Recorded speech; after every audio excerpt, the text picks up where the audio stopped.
नमस्कार, आदाब, जय भीम, सत श्री अकाल।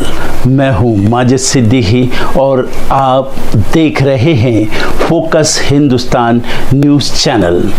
आज की ख़ास खबरें सब्सक्राइब करें, लाइक करें, शेयर करें। फिर आऊँगा एक ताज़ा खबर को लेकर माजिद सिद्दीकी।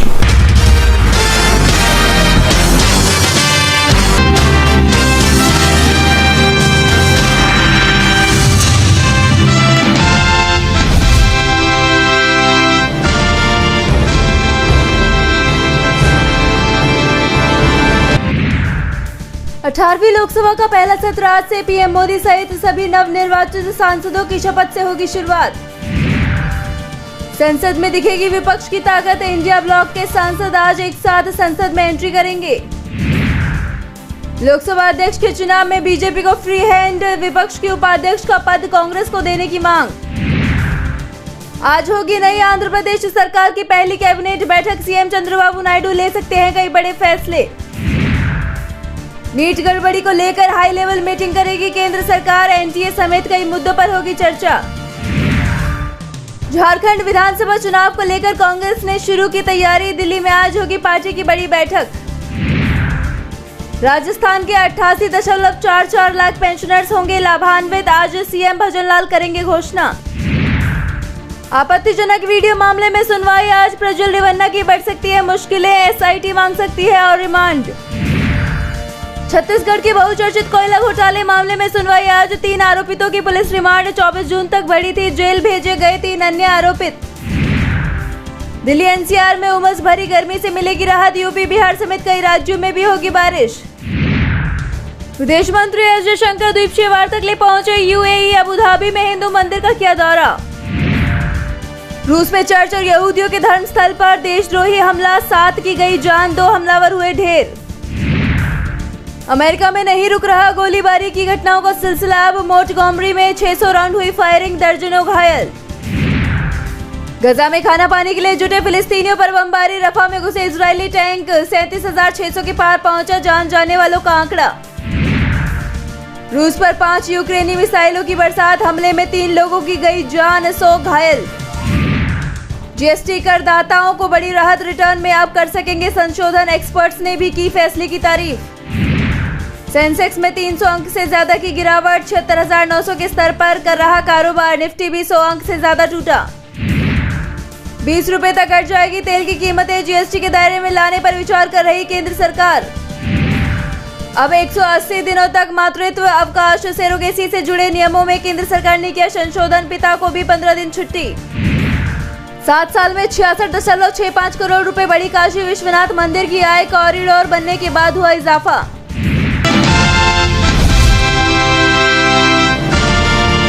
संसद भवन के बाहर तमाम इंडिया गठबंधन के सांसदों का प्रोटेस्ट चल रहा है। संविधान की कॉपी हाथ में लिए ये सांसद लगातार मांग कर रहे हैं कि संविधान को बचाना की शुरुआत करो और संविधान को खत्म करने की प्रक्रिया को बंद करो।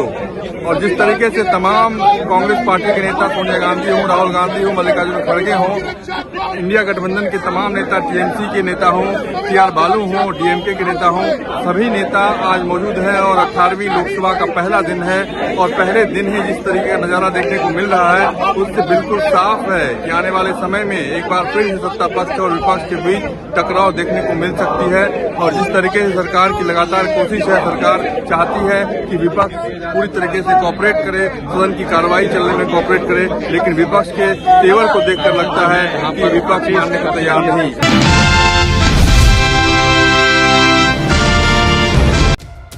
संसद सत्र के बीच प्रोटेम स्पीकर को लेकर मचे विवाद के बीच राष्ट्रपति द्रौपदी मुर्मू ने बीजेपी सांसद भर्तृहरि मेहताब को प्रोटेम स्पीकर पद की शपथ दिला दी है।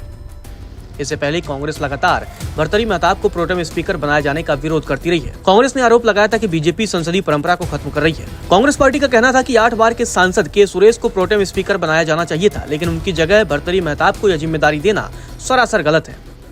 कांग्रेस का कहना है कि उसके 8 बार के सांसद के सुरेश को प्रोटेम स्पीकर बनाया जाना चाहिए था, क्योंकि वह 18वीं लोकसभा के सबसे वरिष्ठ सांसद हैं। उनकी जगह भारतीय जनता पार्टी के सांसद भर्तृहरि मेहताब को यह जिम्मेदारी देना गलत है, क्योंकि वह 7 बार के सांसद हैं और वरिष्ठता के मामले में वे के सुरेश के बाद आते हैं। वहीं प्रोटेम स्पीकर को लेकर मचे विवाद के बीच अकबरुद्दीन ओवैसी भी चर्चा में आ गए। गौरतलब है, जब तेलंगाना विधानसभा में उन्हें प्रोटेम स्पीकर नियुक्त किया गया था तब भी खूब घमासान हुआ था, क्योंकि सबसे सीनियर विधायक अस्पताल में भर्ती थे। तब बीजेपी ने ओवैसी को प्रोटेम स्पीकर बनाए जाने का विरोध किया था। गौरतलब है, सदन के सीनियर सदस्य को ही प्रोटेम स्पीकर नियुक्त किया जाता है। आपको बता दें, प्रोटेम स्पीकर ही 18वीं लोकसभा के नवनिर्वाचित सांसदों को शपथ दिलाएगा और अध्यक्ष के चुनाव तक निचले सदन की अध्यक्षता करेगा। नवनिर्वाचित सदस्य 24-25 जून को शपथ लेंगे। लोकसभा अध्यक्ष पद के लिए चुनाव 26 जून को होने वाला है। भाजपा ने अब तक स्पीकर पद के लिए अपने उम्मीदवार के नाम का खुलासा नहीं किया है। वहीं संसदीय कार्य मंत्री किरण रिजिजू ने कहा कि संसदीय इतिहास में प्रोटेम स्पीकर कभी भी मुद्दा नहीं रहा है। क्या कुछ कहा है संसदीय कार्य मंत्री ने, आप भी सुनिए। I met all the leaders. Just now I met DMK Parliamentary Party leader T.R. Baluji. Everybody agrees that pro tem speaker has never been an issue in the history of Indian Parliament.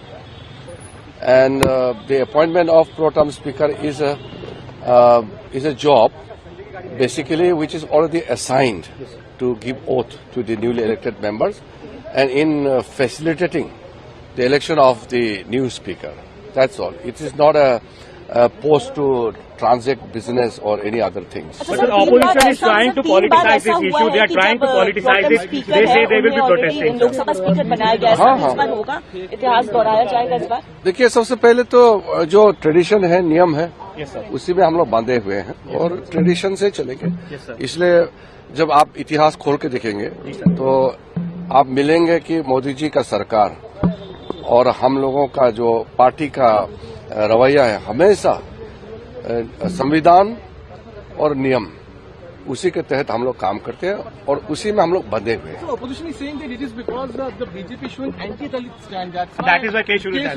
ये सब issue नहीं है, तो जो issue नहीं है उसको issue के रूप में चर्चा भी नहीं करना चाहिए। एक साफ सुथरे तरीके से पार्लियामेंट को चलाना है। सब पार्टी के सदस्य को मिलकर के पार्लियामेंट चलाना है, सबका काम है। जनता ने निर्देश दिया है, जनता ने अपना फैसला सुनाया और जनादेश के बाद सरकार और विपक्ष मिलकर के parliament. So one message you would like to give to the opposition, given the fact that they are planning to corner the government on several issues? Sir. No. Right now, let us begin our new parliament session, the 18th Lok Sabha, in a positive note. Okay. Thank you. Lok Sabha चुनाव के नतीजों के बाद से ही महाराष्ट्र की सियासत में बवाल मचा हुआ है। महाराष्ट्र में एनडीए को हार का सामना करना पड़ा है, जिसके बाद से एनडीए में फूट की खबरें सामने आ रही हैं। सभी दल एक दूसरे पर हार का ठीकरा फोड़ रहे हैं। शिंदे सेना और अजीत पवार की एनसीपी हार के लिए पीएम मोदी और उनके 400 पार के नारे को ही जिम्मेदार ठहरा रही है, तो वहीं बीजेपी एनसीपी को हार के लिए जिम्मेदार मान रही है। अजीत पवार ने चेतावनी तक दे दी है कि अगर एनडीए के अंदर उनके दल को निशाना बनाएगा तो वो एनडीए छोड़ देंगे। तो वहीं आरएसएस के दबाव में बीजेपी भी अजीत पवार से किनारा करती दिख रही है। महाराष्ट्र में चल रहे एमएलसी चुनाव में बीजेपी ने एनसीपी अजीत गुट की जगह शिवसेना शिंदे गुट के उम्मीदवार का समर्थन कर ये बता दिया है कि एनसीपी की उसे जरूरत नहीं है। तो अजीत गुट की एनसीपी भी अब नए गठबंधन की तलाश में जुट गई है। एनसीपी अजीत गुट के नेता अमोल मिटकारी ने प्रकाश अंबेडकर के नेतृत्व वाली वंचित बहुजन अघाड़ी वीबीए के साथ गठबंधन की वकालत की है। उन्होंने पार्टी कार्यकर्ताओं के साथ बैठक में कहा कि अगर प्रकाश अंबेडकर के साथ अजीत पवार हाथ मिलाते हैं तो स्थितियां अलग होंगी। मिटकारी के बयान पर वीबीए का भी जवाब आ गया है। पार्टी की महाराष्ट्र इकाई की प्रमुख रेखा ठाकुर ने कहा कि जब तक अजीत पवार बीजेपी के साथ हैं तब तक उनसे कोई बातचीत नहीं होगी। तो एनसीपी अजीत गुट की तरफ से एनडीए से बाहर निकलने पर विचार शुरू हो गया है। अजीत गुट के अलावा आरपीआई आठवले के नेता और केंद्रीय मंत्री रामदास आठवले ने भी बीजेपी की चिंता को बढ़ा दिया है। उन्होंने साफ कर दिया है कि विधानसभा चुनाव में आरपीआई को कम से कम 10 सीटें मिलनी चाहिए।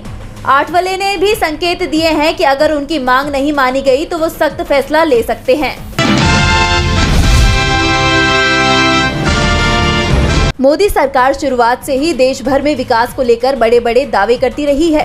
विकास के तमाम दावों के बीच मोदी सरकार की नींद उड़ा देने वाला मामला सामने आया है। कांग्रेस ने एक वीडियो ट्वीट किया है। वीडियो ने बीजेपी की पोल खोल दी है। कांग्रेस ने वीडियो शेयर कर लिखा, बीजेपी ने प्रभु राम के अयोध्या में भी भ्रष्टाचार कर दिया। अयोध्या रेलवे स्टेशन का 20 मीटर लंबा बाउंड्री वॉल ढह गया है। इस स्टेशन का उद्घाटन नरेंद्र मोदी ने सिर्फ 6 महीने पहले किया था। ये टूटा हुआ बाउंड्री वॉल बीजेपी के भ्रष्टाचार की पोल खोल रहा है। साफ है, बीजेपी के भ्रष्टाचार मॉडल में क्वालिटी और गारंटी की उम्मीद ना करें। वीडियो में दिखाई दे रहा है कि बारिश होने से अयोध्या धाम रेलवे स्टेशन की करीब 20 मीटर बाउंड्री वॉल भर-भराकर गिर गई। वहीं सपा ने भी इस मामले पर बीजेपी को घेरा है। सपा ने ट्वीट कर लिखा, पहली ही बारिश में अयोध्या रेलवे स्टेशन की दीवार गिर गई। ये किस प्रकार की निर्माण कार्य गुणवत्ता है? यह सिर्फ भ्रष्टाचार किया जा रहा है। भाजपा सरकार में अयोध्या के नाम पर जितना लूट सको उतना लूट लो, ये भाजपाई मंत्र है। भगवान राम भी अपने नाम पर चल रही इस भाजपाई लूट के खिलाफ भाजपा को सजा देंगे। अयोध्या धाम रेलवे स्टेशन की बाउंड्री वॉल गिरने के कारण बारिश होने से कई घरों और मंदिरों में सीवर का पानी घुस गया। इसके बाद दीवार की निर्माण की गुणवत्ता पर सवाल खड़े होने लगे हैं। इसके साथ ही सवाल मोदी सरकार के विकास पर भी खड़े हो रहे हैं। वायरल हो रही वीडियो पीएम मोदी के दावों को झूठा साबित कर रही है। We were faced with a baseless accusations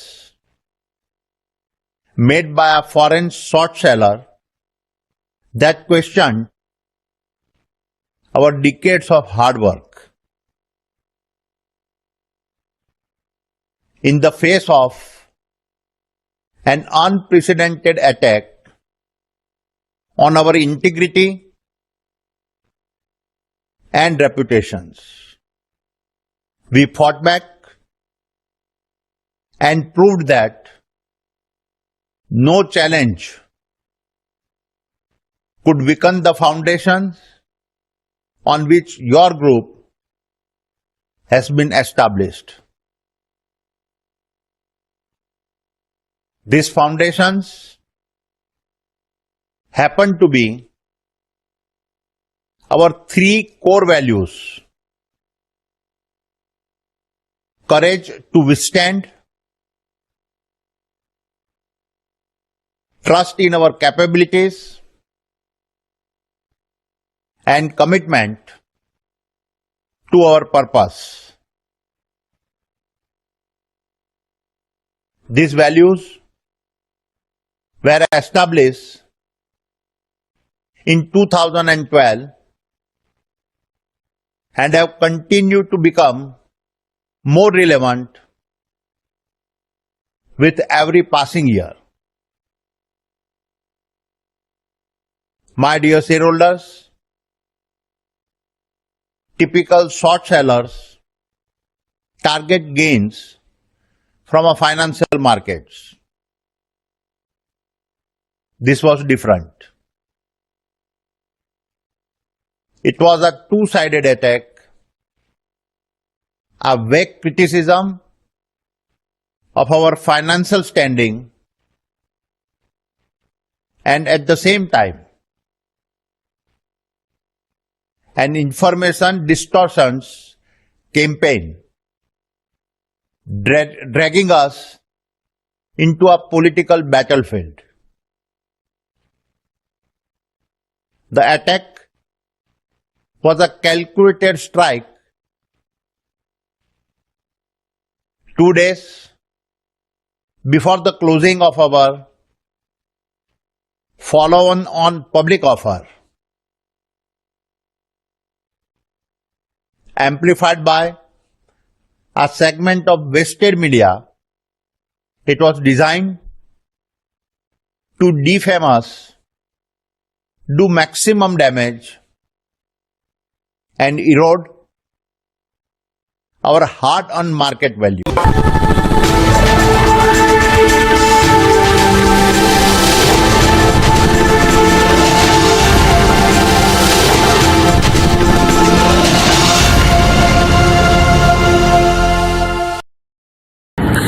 दोस्तों आज मैं आपको बताने वाला हूं कि अगर आपकी बॉडी में मैग्नीशियम की डेफिशिएंसी हो जाए तो आपको क्या क्या प्रॉब्लम हो सकती है। सबसे पहले इंसोमेनिया, नींद ना आना, स्लीपिंग डिसऑर्डर, इंसान सारी रात करवटें बदलता है, नींद नहीं आती, स्ट्रेस लेवल, एंजाइटी बढ़ जाती है इससे, क्योंकि कोर्टिसोल हार्मोन को रोकने में मदद करता है। और अगर आपकी बॉडी में मैग्नीशियम नहीं है तो कोर्टिसोल बढ़ जाता है, जिसकी वजह से स्ट्रेस और एंजाइटी हो जाती है। मूड स्विंग्स, इंसान को पता नहीं चलता, उसके मूड स्विंग्स होते हैं, थोड़ी थोड़ी देर में गुस्सा आना, थोड़ी थोड़ी देर में चिड़चिड़ापन होना, क्योंकि ये सेरोटोनिन हार्मोन को बढ़ने में मदद करता है। अगर आपकी बॉडी में less magnesium is equal to less serotonin, और सेरोटोनिन हैप्पीनेस का हार्मोन है। अलावा इसके ये फटीग को भी कम करता था। अगर आपकी बॉडी में मिनरल डेफिशिएट है, अगर आपकी बॉडी में मैग्नीशियम नहीं है, तो आपको थकावट बहुत जल्दी फील होगी, जरा सा काम करती है आपकी बॉडी थक जाएगी। पुअर डाइजेस्टिव सिस्टम, ये डाइजेस्टिव सिस्टम को भी मैनेज करने में बड़ा शानदार रोल प्ले करता है, और अगर इसकी डेफिशिएंसी है तो कॉन्स्टिपेशन, डायरिया जैसी प्रॉब्लम हो जाती है। माइग्रेन बहुत खतरनाक प्रॉब्लम है। माइग्रेन अगर डेफिशिएट है आपकी बॉडी मैग्नीशियम से, तो आपको माइग्रेन की प्रॉब्लम भी हो सकती है। ब्लड प्रेशर, अगर आपकी बॉडी में मैग्नीशियम कम है तो आपको ब्लड प्रेशर की प्रॉब्लम हो सकती है। इरेगुलर हार्ट बीट, ये हार्ट बीट का बढ़ जाना, कम हो जाना, बढ़ जाना, कम हो जाना, मैग्नीशियम डेफिशिएट होने की निशानी है। ऑस्टियोपोरोसिस, बोन हेल्थ वीक हो जाती है, क्योंकि आपकी बॉडी का 60% जो मैग्नीशियम है वो आपकी बोन्स के अंदर होता है। अगर आप बाहर से मैग्नीशियम नहीं ले रहे हैं तो आपकी बॉडी जो है वो हड्डियों में से लेना शुरू कर देती है, जिसकी वजह से ऑस्टियोपोरोसिस की प्रॉब्लम भी हो सकती है, आपकी हड्डियां कमजोर हो जाती हैं। और मसल क्रैम्पिंग, मसल क्रैम्प, नस पे नस का चढ़ जाना, मसल्स पे अकड़ जाना, बिल्कुल चलना मुश्किल हो जाता है। तो मसल क्रैम्पिंग भी तभी होती है जब आपकी बॉडी में मैग्नीशियम की डेफिशिएंसी हो। और दोस्त, हमारे यहाँ 90% से ज्यादा लोग मैग्नीशियम डेफिशिएंसी के शिकार हैं। कहां से मिलेगा मैग्नीशियम, कितनी मात्रा में लें, किस क्वालिटी का लें? तो उसका जवाब है वेस्टीज प्राइम CMD। इसके अंदर आपको भरपूर मात्रा में मैग्नीशियम मिलेगा, आपकी सारी प्रॉब्लम सॉल्व हो जाएगी। Thank you so much. दर्शकों, देख लिया आपने हमारे वीडियो को। हमें खुशी होगी कि आपने हमारे न्यूज़ को लाइक किया और दूसरों को शेयर किया। अगर अभी तक हमारे चैनल फोकस हिंदुस्तान को सब्सक्राइब नहीं किया है तो तुरंत सब्सक्राइब करें, कमेंट करें और बेल आइकॉन को प्रेस करें। हम हाजिर हैं खबर के लिए।